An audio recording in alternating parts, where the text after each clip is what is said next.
7.5 ঘন্টার ভয়াবহ আগুনে পুড়ে ছাই শাহজালাল বিমানবন্দরের কার্গো ভিলেজের প্রায় সব মালামাল ডকুমেন্ট। তারপরও আশায় বুক বেঁধে রোববার সকালে ঘটনাস্থলে আসেন আমদানি রফতানি বাণিজ্যে যুক্ত ব্যবসায়ীরা। তুলে ধরেন নিজেদের ক্ষয়ক্ষতির পরিমাণ। 15 তারিখে গুডস আসছে, আমাদের ডকুমেন্ট প্রসেসিং এর একটু দেরি হয়েছিল, আসে দেখতেছি এই অবস্থা। আমাদের এটা তো লেট শিপমেন্টের কারণে আমাদেরকে এই গুডসটা হয় এয়ার হবে, আর যদি না হয় আমাদের এটা ক্যান্সেল হয়ে যেতে পারে। আমাদের একটা নির্দিষ্ট বায়ার, ওরা তো ওনাদের রিকোয়ারমেন্ট অনুসারে মাল পাঠায়, সেই ক্ষেত্রে ওই মালটা ধর আমি পাইতেছি না।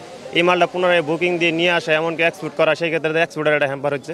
কি পরিমাণ পণ্য পুড়েছে তার চেয়েও বহুগুণ ক্ষতির মুখে পড়ার শঙ্কা তৈরি পোশাক শিল্প মালিকদের। তারা বলছেন এতে ক্রেতাকে দেয়া প্রতিশ্রুতি রক্ষায় গুনতে হতে পারে মাসুল, বন্ধ হতে পারে অনেক কারখানার উৎপাদন, আবার ক্রয়াদেশ সরে যেতে পারে অন্য দেশে। সবচেয়ে বড় যে চ্যালেঞ্জটা হবে সেটা হলো যে আমাদের এখন সময় মতো রপ্তানি করাটা।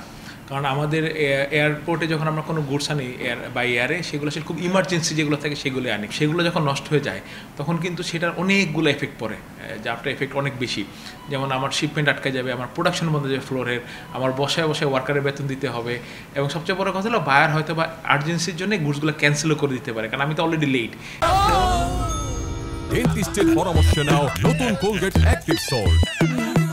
আগুনে ছোট অনলাইন উদ্যোক্তাদের ক্ষতির পরিমাণ তুলনামূলক বেশি বলে জানান এই ব্যবসায়ী নেতা। সবচেয়ে বেশি ক্ষতিগ্রস্ত হবে যারা লোকাল, যে অনলাইনে ফেসবুকে বিভিন্ন যারা ই কমার্সের মাধ্যমে গুডস সেল করে থাকেন, তারা আসলে এটার জন্য অনেক বড় ক্ষতিগ্রস্ত হবেন। কারণ তারা তো অনেক সময় অ্যাডভান্স টাকা নিয়েও গুডস সেল করে ফেলছেন, অথবা হয়তো বা টাকা নেন নাই, ওনারা চায়না থেকে ইম্পোর্ট করে এগুলোকে সাপ্লাই করেন। দুপুরে ক্ষতিগ্রস্ত কার্গো ভিলেজ পরিদর্শন করেন বিজিএমই প্রতিনিধি দল। একের পর এক ধাক্কা কাটাতে সরকারকে বিশেষ নজর দেওয়ার আহ্বান জানান তারা। টার্মিনাল 3-তে নতুন জায়গা করে দেওয়া হবে, এবং উনি অনুরোধ জানিয়েছেন বিজিএমির আমাদের যারা মেম্বার, যারা ইম্পোর্ট করছেন এখন মালামাল প্রতিদিন আসবে, সেটা জানি খুব দ্রুত 36 ঘন্টার ভিতরে জানি এটাকে জানি আপনার ক্লিয়ার করা হয়। এই দুর্ঘটনায় বাংলাদেশ বড় ধরনের ভাবমূর্তি সংকটে পড়বে বলে মনে করেন অর্থনীতিবিদরা। বিমানবন্দরের মতো সুরক্ষিত এলাকায় অগ্নি নির্বাপন বিলম্বের অভিযোগ নিয়ে তদন্ত ও যথাযথ ব্যবস্থার পরামর্শ ব্যবসায়ীদের। বিমানবন্দর একটা সংরক্ষিত এলাকা,